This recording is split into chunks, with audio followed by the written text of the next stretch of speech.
नमस्कार। जय शनि महाराज, जय श्री महाकाल, जय श्याम बाबा।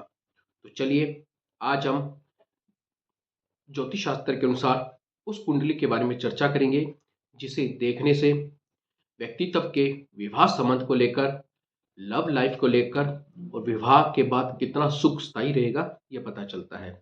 देखिए हमारे ज्योतिष शास्त्र में लग्न कुंडली से लेकर D9, D10, D7 और अनेक प्रकार की कुंडलियों पर विश्लेषण किया जाता है। आज हम उस कुंडली के बारे में पता करेंगे जो कुंडली विवाह से रिलेटेड है, जिसे हम नवांश कुंडली भी कहते हैं। तो चलिए नवांश कुंडली के अंदर अगर शनि महाराज 12 भावों में बैठते हैं तो व्यक्तित्व किस प्रकार से अपने पार्टनर के साथ रिलेशनशिप में रहता है, यानी किस प्रकार से उसका स्वभाव सैचुरेट होता रहता है। अगर शनि महाराज लगन में होता है तो ऐसा व्यक्ति बहुत ही गंभीर व्यक्ति माना जाता है, यानी गंभीरता के साथ अपना जीवन निर्वाह करता है। द्वितीय भाव में शनि महाराज होते हैं तो ऐसा व्यक्ति विवाह के बाद भाग्य तो जरूर उसका साथ देता है, मगर मेहनत अधिक कराने पर, यानी शनि उसको धन तो देगा मगर उस मामलों में धन देगा जब वह शनि से संबंधित कार्य करेगा, चाहे रियल एस्टेट, चाहे ट्रेडिंग या अन्य प्रकार से।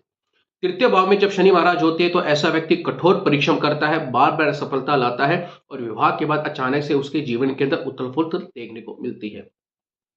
चतुर्थ के भाव में शनि महाराज होने से ऐसा व्यक्ति विवाह के बाद या तो स्वयं पर कष्ट आता है, नहीं तो उसकी मां पर कष्ट आना जरूरी होता है, क्योंकि चतुर्थ में शनि होना कहीं ना कहीं चंद्रमा के भाव को ग्रसित करता है। पंचमेश पंचमेश यानी पंचम भाव में जब शनि महाराज होते हैं ऐसे व्यक्ति नवांश कुंडली के अनुसार संतान के बाद उनका भाग्य उदय होता है, उससे पहले वह बहुत अधिक संघर्ष, स्वास्थ्य हानि और अनेक प्रकार से रोगों से ग्रसित रहते हैं। छठे भाव में जब शनि महाराज होते हैं ऐसे व्यक्ति ज्यादातर आपको शत्रु पर विजय प्राप्त करते दिखते हैं। ऐसे व्यक्ति अधिक से अधिक बहुत कम किसी से शत्रुता रखते हैं, मगर उन पर कई प्रकार के नकारात्मक ऊर्जाओं का प्रयोग भी किया जाता है और वह व्यक्ति स्वयं ही सर्वनाश हो जाते हैं, क्योंकि शनि महाराज जिसका छठमेश बैठा जाता है उसे कोई भी शत्रुता रखता है वह अपने भाग्य को स्वयं उजाड़ देता है।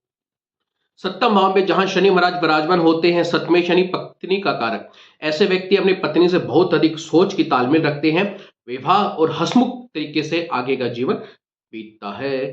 आठवें भाव में जब शनि महाराज होते हैं ऐसे व्यक्ति अपने जीवन के अंदर बहुत अधिक तरक्की करते हैं और अनेक प्रकार से ससुराल पक्ष से भी उनको फायदा मिलता है। 9th हाउस में शनि महाराज का होना यानी भाग्य का प्रबल मजबूत होना, यानी ऐसे व्यक्ति का भाग्य विवाह के 10 साल के बाद जरूर साथ देता है। दशम में शनि महाराज होना, ऐसे व्यक्ति अपने जीवन के कर्म को लेकर बहुत ही अनुशासित रहते हैं, बार बार असफलता के बाद भी अपने जीवन के अंदर कभी भी अपने कर्म को नहीं छोड़ते हैं। विवाह को लेकर दशम में शनि यहाँ पत्नी को बहुत ही सजग यानी आध्यात्मिक भाव देता है। 11वें भाव में शनि होता है तो ऐसा व्यक्ति कहीं ना कहीं धन को लेकर ललायित रहता है और अचानक से उसकी धन की संपत्ति बढ़ती रहती है। 12वें भाव में शनि होना, ऐसे व्यक्तियों की प्राय जो पत्नियां होती है बहुत ही खर्चीला स्वभाव, शांत व हंसमुख होती है, मगर कहीं ना कहीं चिड़चिड़ेपन के कारण उनका विवाह का योग टूट जाता है।